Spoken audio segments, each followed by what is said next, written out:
So what is a Miyawaki forest? We get that asked a lot. My name is Lauren Enda. I'm the president of Taking Root, and we are here today to plant 600 trees in the Camp Washington area. So I'm Ken Petrin. I'm a professor of biology, and I'm also the director of the UC Field Center. I'm partnering with Taking Root and our main goal is to study these Miyawaki forests. But to study them, you have to help plant and get them in the ground. So that's why we're out here. My name is Tom Boeing, and I'm president of the Ohio Valley Forestry Fellowship. We've been involved with Taking Root's efforts for quite a number of years now. We actually started out doing a tree giveaway for school kids with Taking Root 10 years ago. My name is Crystal Courtney. I'm the Division Manager of Natural Resources for the Cincinnati Park Board.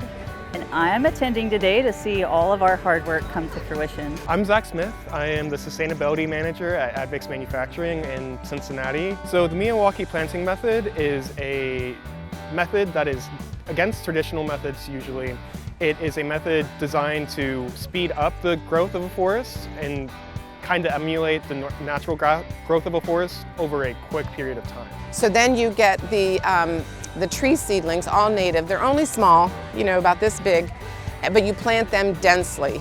So for 1,800 square feet plot, we're going to plant 600 trees. I'm Kate Asher, and I'm from the Urban Tree Project, which is a nonprofit in Columbus, Ohio. So I've been reading about the Miyawaki method, and I wanted to find out more about it, and just in a Google search, it popped up that Taking Root was doing this planting, and I was like, that's close. I should go and see what they're doing and how they do it. Well, my name's Dan Grady, and I'm retired actually, and I'm here to support Taking Root's latest effort to plant a Miyawaki forest. Professor Akira Miyawaki is a Japanese botanist. He basically specialized in weed biology early on in his career, but later on he developed a technique for afforestation, which was a way to take areas that had been deforested and basically grow a forest that was native. And they're so close together they actually compete with each other for sun and light, and that causes them to grow faster. So the forest grows very quick. Taking Root is a nonprofit, locally based, that serves 4 counties in southern Ohio, 3 counties in northern Kentucky, and 1 county in southeast Indiana.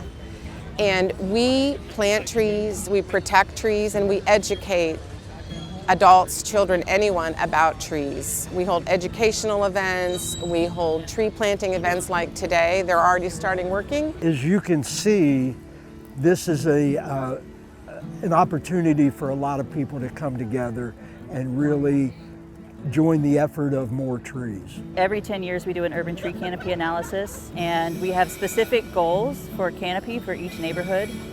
Camp Washington's goal is 25%, and it's currently at 8%, so we have a long ways to go. And so when Taking Root came to me and they were looking for a place to do the Miyawaki forest, this is the first area that came to mind, because there's just not a whole lot of public lands to plant on. This is a new and kind of interesting method of planting that is, I think, worth rallying around. And one of the great aspects of it is it brings a lot of people together on a day. A lot of people will meet new people here. Some people who haven't been that excited about planting will get more excited. And that's a big part of it. A normal forest just left, if you just start with a field and you wait for a forest to grow, that could take 300 years. Because you have different species that take root at first, grasses at first, and bushes, things that are tolerant to the sun. But then finally you grow into a climax species forest where they are shade tolerant. So what we do here is give them the best conditions possible by adding soil amendments, and then you have natural selection kind of come in, you put them in a pressure cooker, and you see what survives.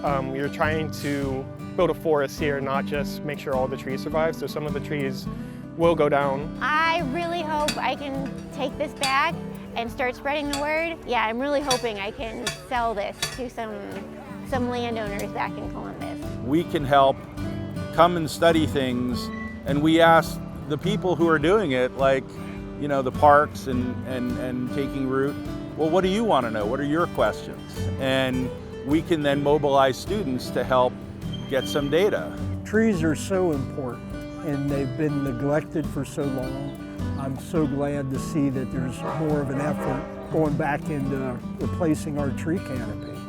We've been busy cutting down trees for a couple hundred years now, and it's time to pay attention and get the tree canopy back where we need it. I'm a public servant. I'm really passionate about doing everything that I can in my role to ensure that our community has a healthy, vibrant place to live. And my medium to do that is trees and forests and trails. I mean, trees make people happy. Like, they make kids happy, they make people happy, especially if they're out where they're supposed to be. And so that's why we're here. And in fact, we are doing a second planting in Camp Washington in the autumn near the Hopple Street exit. So you'll see us next autumn too.